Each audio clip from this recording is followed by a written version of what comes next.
So I was listening to the Radio 4 Today programme, the news programme this morning, and they're talking about a spike in hate crime following the atrocities that occur, the radical Muslim atrocities that occur, like the other day at Brussels. So this is Wednesday, 23rd of March 2016, and yesterday, of course, there was the provocation, the next provocation against non-Muslims, infidels, kafirs, guriads, white pigs, whatever you want to call them. So the next atrocity has been this bombing of the Brussels airport, and then you've got the Maelbeek station getting bombed in the metro of Brussels. You got to remember, Brussels is really just a big town. It's a city, but it's not like, don't think it's like London or Paris. It's not like that. It seems to me from the outside and from looking at the map, it's not that huge a place. So this is quite a big thing to happen, and it's only happening probably because it's the centre of European democracy, as we laughingly call it. But on the Today programme, I'm just keeping my iPad alive. In the Today programme, there was this police officer on, and he said a thing that jarred slightly with me for very good reasons I'm going to explain. Which is that he was asked if there was a spike in hate crime against Muslims, for example in the UK, after the atrocity in Belgium or something like it. So the Charlie Hebdo attacks, whatever. And he said yes, he replied in the affirmative that there was a spike in hate crime after such atrocities. And he said we come down very forcefully on those situations. So it certainly conjures up a picture of, white racists having a go at some random Muslim person just because they are Muslims and because they want to hold them responsible or someone responsible for the atrocities. But is it true? And I've got no doubt there's genuine hate crimes in the wake of attacks by Muslims. I just think they're more likely to be delayed as someone plans them rather than occur like that. And so these non-Muslims, I'm suggesting, aren't rushing out to attack Muslims as a hate crime. I'm suggesting there's actually a bit of provocation there by the Muslims. My experience is that there is actually a spike in provocation by Muslims against non-Muslims, and if it's typical, and given they are at random locations like supermarket queues, you're in traffic, it's very standard stuff, from which you can either control yourself and be well behaved, or you can try and spark a riot, as it were. So I'm saying if the general Muslim population is quietly supportive of people like Abdus Salam when they're in their own ranks, in other words, harbouring them, not telling on them, not informing, then I suggest to you that there's something more going on in general, and they're not as inactive. You see, not going to the police, that's a passive thing. I'm suggesting that the greater ranks of Muslims are actively doing stuff, especially in the wake of these attacks, which is designed to provoke and to get a nice aggressive reaction so that Muslims can portray themselves as victims. And I've got experience and evidence to back this up, so I'm really suggesting that people are very careful and watch out for this, and that the police want to be a little bit cautious about dubbing everything that happens in the wake of these atrocities as a hate crime, because that certainly suggests a one-way street, that white people are beating up on Muslims or whatever. And I'm suggesting that there's some Muslims out there acting as agents provocateurs to kick it off, and it's planned, and it's absolutely deliberate, and it's very aggressive. So why not have these low-level, nuisance-making, trouble-making situations dressed up as everyday issues? Road rage, remember, is nothing. It is somebody not pulling away quickly enough at a roundabout. It's someone not giving way when they should, technically by the highway code. I mean, you could have an argument every day about that if you want. You could lean out the window and scream and shout at people. There's plenty of times the highway code's disobeyed. The car was parked on his side, all that stuff. He should have given way. Well, okay, but do you want to avoid an accident Or do you want to be technically in the right and have a big thing about an insurance claim? Yeah, okay. Normal people avoid the accident. And it's certainly enough of an excuse that murder could occur. So we've had road rages where white on white, no racial element, just some guy decides to blow his rag and kill some old bloke with a single punch because he just got upset the guy didn't take away at the roundabout or whatever.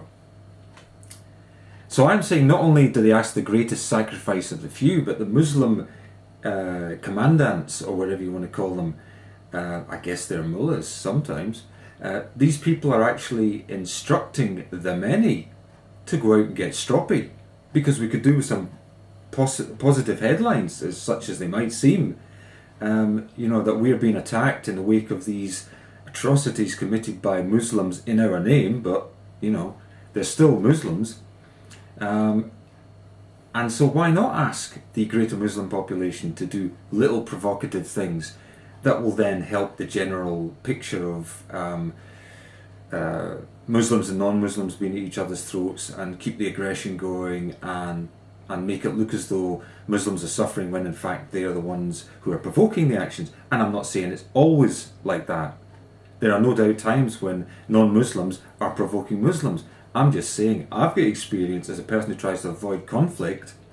I've got experience of Muslims in the wake of atrocities, and I mean within hours, apparently going out and seeking people at random to start a fight with.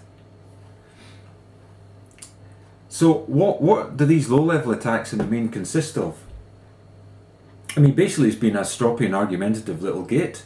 That's basically all you have to do. And you can get things started. And a percentage of these will end up in a physical altercation. And if you plan it, you'll make sure there's witnesses. You'll certainly make sure there's evidence. And in both the situation I'm about to bring up, that's there. So it's a lot more than arrogance. I mean, you see young Muslim guys, teenage guys after this, and young Muslim guys in their early 20s, after an atrocity, they have a swagger. I mean, it's not just your imagination. Everybody notices it. And now that I'm telling you this, you keep an eye out, and you will see after a major atrocity, young Muslim guys are going about like they own the world. This is ours now. Yeah, we're going to take over your country. That's the impression they give, like, we're in charge now. And as a young man who generally has got a background of trying to keep the peace against an aggressive background of people who are always trying to start conflicts, when I grew up it's all Catholics and Protestants and class war and stuff. But it's the same thing. There are certain people who are just out there to cause trouble. As I say, the term for them is agent provocateur. So I've got two examples of this, and I can certainly tell you that Muslims in our country, in the UK, are extremely vigilant for hate crime incidents. You may not be vigilant as a non-Muslim, as a white or a black person. You may not be vigilant for someone starting provocation and trying to start a fight.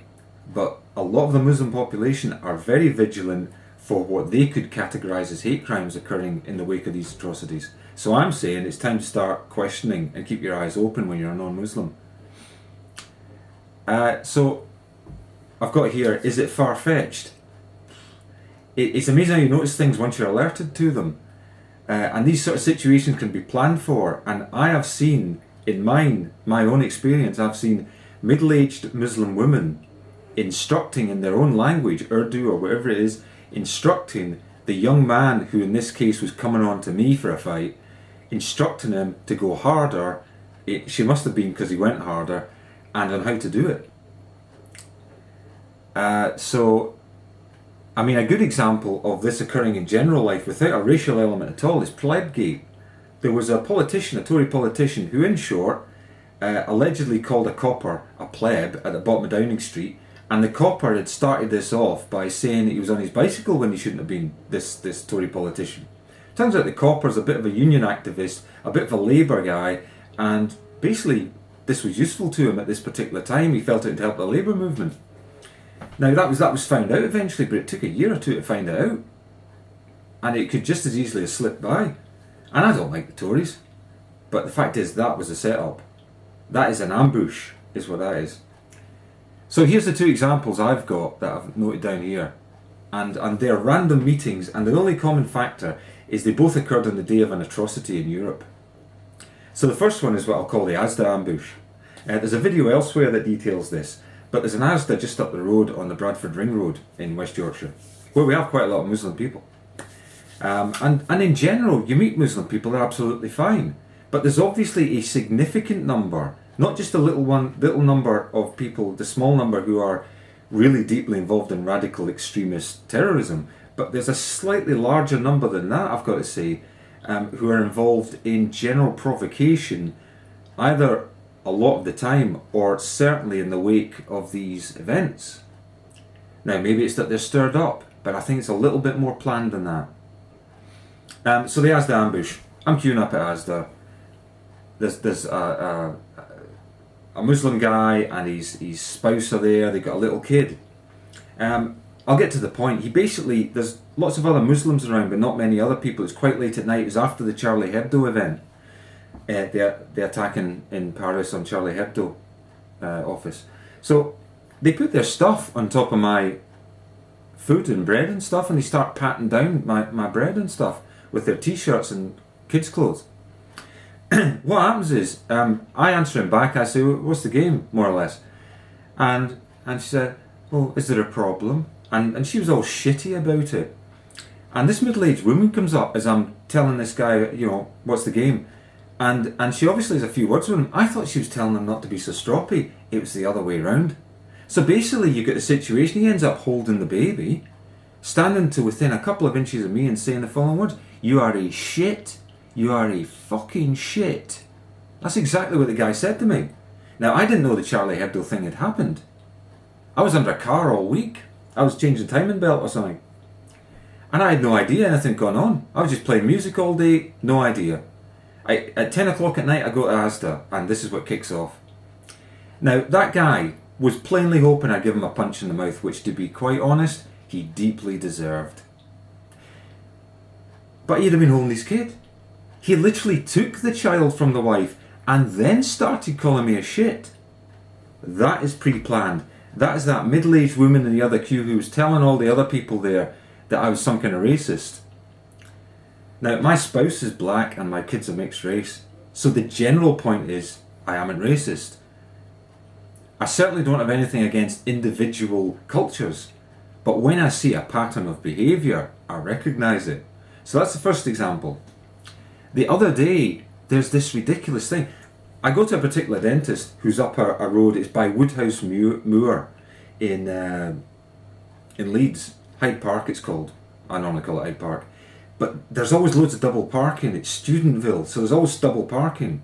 But in 15 years of going there, I have never yet had an actual altercation with anybody, although I've expected it loads of times. So, I'm in our little Clio, and I'm driving down this road. This guy, this Muslim guy in a big black Audi comes the other way. Now, he's got cars parked all down his side.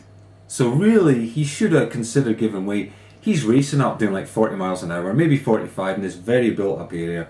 All these cars parked everywhere. I'm doing like maybe 25 in second or third gear. It's not a fast car. And I thought, oh, he's really... So I thought, I'll get by this car and then we'll have room to get past each other. And instead the guy just keeps howling at 45 mile an hour. Eventually at the last possible second he jams on his brakes. And I'm like, okay. And my daughter's in the car because I've just taken her to some appointment. And I'm like, right. And the guy's literally within maybe 3 or 4 inches of the front of our car. I've got to put it in reverse. He keeps coming on. At no point did this guy stop. He keeps coming on, so we're going back now in tandem with me reversing. And all the time he's mouthing obscenities. He starts to wind his window down. He's mouthing obscenities. Okay? I mean, there's not a lot you can do short of starting a fight. And what I say to you is, this is pre-planned. So as the white population, as the black population, as non-Muslims, the infidels, as apparently we're referred to, kafirs, guriads, white pigs, we have to really now start to consider that this spike in hate crime is a load of old bollocks. And that actually a lot of it is pre-planned provocation. So this guy was plainly going for it. It's deliberate, provocative, and many reasonable minded people think it's quite within the bounds of behaviour to get out the car and say, what the fuck are you doing? Right? Anyway, and that would be portrayed afterwards as a hate crime. So bear in mind what the portrait is, what the veneer is that we put in this. So I'm extremely sceptical of the spike in hate crime that we're told exists after such atrocities executed on the West by Muslim radicals. And one last point, I'd dearly like to know the IQ of the people. You saw that picture of the 3 that are involved in this attack on Brussels airport. I'd like to know their IQ, because I suspect the guy who survived is the one who's brainy, and they too killed themselves. I'm not that bright.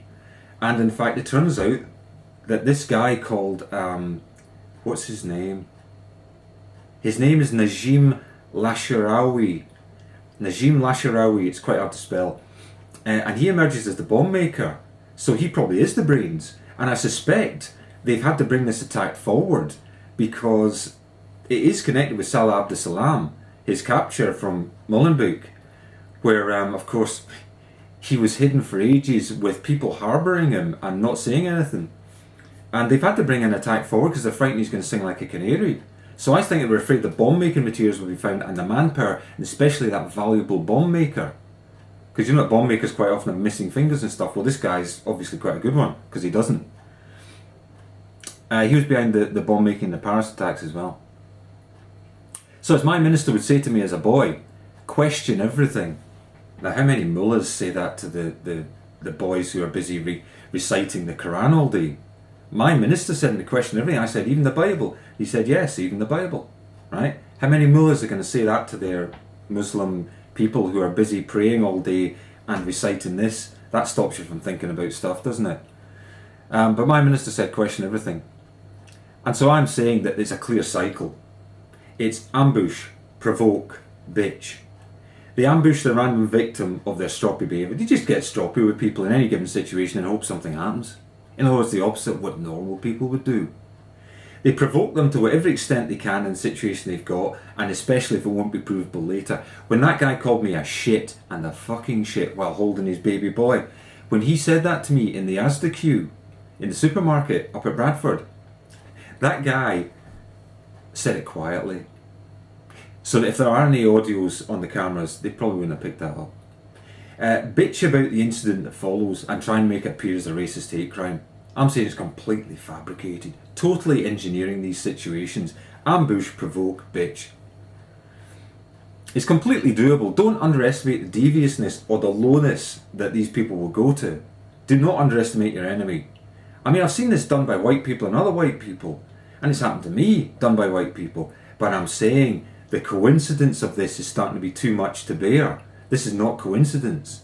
This is planned ambush, provocation, bitch situations occurring after atrocities, and the Muslims that are doing this provocation are doing it to try and get a hate crime thing going afterward. So question everything, the means, the motive, the opportunity, that simple mantra. Go through that wheel. Did somebody set this up for me to be a victim of this so that they can later claim that when I answer back and say, what are you doing, pal? And even punch somebody or something, they can say it was a hate crime. Because that's what they're after.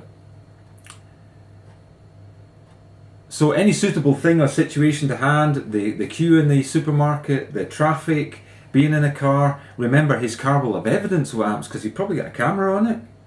And the camera of course won't hear what I say, and it won't hear necessarily what he says, but it will certainly show that I appear to be coming in a head-on collision with him. So you can then say, well, you can see he's driving like a lunatic. And at worst you'll say it was just bad judgment later, you know what I mean? In other words, there's coming a time and situation when we're going to have to say a lot of this hate crime isn't a hate crime at all. It's deliberate provocation by Muslims on the general population, non-Muslim population, trying to start a fight. And we just got to be aware it's happening. Question everything. Remember, they've still not fully solved 9/11. If it's news to you that 9/11 appears to have been a demolition job set up by Turner Construction, who worked on the exact floors where the aeroplanes allegedly struck for several years prior to the Twin Towers attack, I feel for you the disturbance you must have at this news. That is what appears to have gone on. It's actually a demolition job dressed up as an aeroplane, a kamikaze attack. And Turner Construction were working on the building on those exact floors for years before it occurred, so they could have laid demolition charges. You say, oh, that's ridiculous. I'm not saying the government did it in America, but I'm saying somebody did it. So if it seems as it possibly seems aircraft were involved, they were just a spectacle. They were just to catch the eye of the cameras and just a distraction. They were not actually how those buildings were brought down. So it does make you wonder, how come the authorities haven't come out and said as much? And why did they put, only tiny resources into the investigation?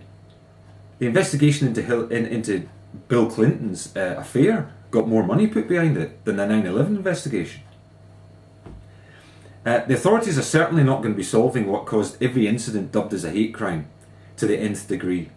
So once these stats are recorded as hate crimes, that will be taken as concrete. I'm just saying, as the non-Muslim population, you've got to be aware of the deviousness of what's going on.